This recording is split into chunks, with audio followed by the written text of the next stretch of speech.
Hapsay ug nahimong malinawon ang pagsaulog sa Semana Santa kung asa ang uban giagig pangaligo og dagat ang maong kasaulugan. Kini ang pamahayag ni Coast Guard Jesmar Dasas, tigpamaba sa Coast Guard District Southern Mindanao. Base sa ilang datos, may kabat sa kapin 17,000 ang mga beachgoers sa nasangpit nga adlaw sa syudad sa Jensan, Western Sarangani, Eastern Sarangani ug Sultan Kudarat. Pinaagi sa tabang sa nagkadaiyang kooperatiba sa kapulisan ug mga personay sa mga beachgoers. Wala sila'y natalang report nga aduna sumala pay nalumos.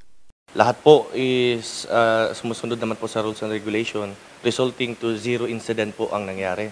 So malaking pasasalamat po sa lahat ng ating mga beachgoers, mga bakasyonista na sinunod po nila lahat ng mga paalala sa kanila para wala pong incident na mangyari. So lahat naman po ng ating mga personnel is naka-deployed po, almost 150 po ang ating personnel na deploy sa ating area. And then at the same time po, kasama po natin yung mga local government units dyan, PNP, other agencies po na nakatulong po doon sa pagbabantay sa ating mga resorts. Dungan sa preparasyon nila sa summer vacation Consumvac, matod ni Dasas, hangyo niini ngadto sa adunay balak mga ligo ang kooperasyon ngadto sa mga otoridad sa mga ginadili sulod sa beach resort ug ilabi na sa mga ginikanan nga mamonitor ang ilang mga anak sa ilang pagpangaligo. Number one po talaga na nalulunod ng mga kabataan. So lagi po silang bantayan. Kung naliligo po sila, wag silang iwanan. Yun po ang dapat gawin. Pangalawa po, sa root cause of incident natin is ang pag-inom. Yung mga na po sa alak. So kapag grabe na po yung tama ng alak sa atin, wag na po tayong lumangoy. Yun lang po ang ating dyan.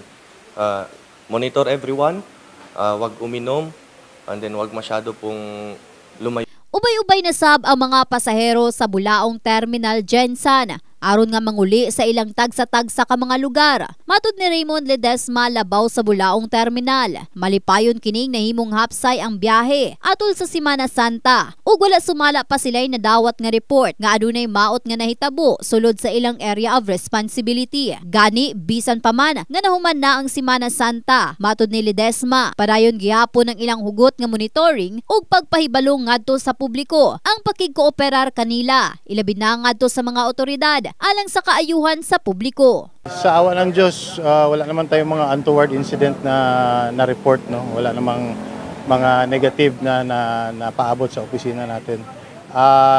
Kung sa data, wala pa tayong data, ginakolate pa namin ang data ng mga pasahero at saka mga dumaan na passengers sa Bulaong Terminal. So within the week, we can provide you with the data on that.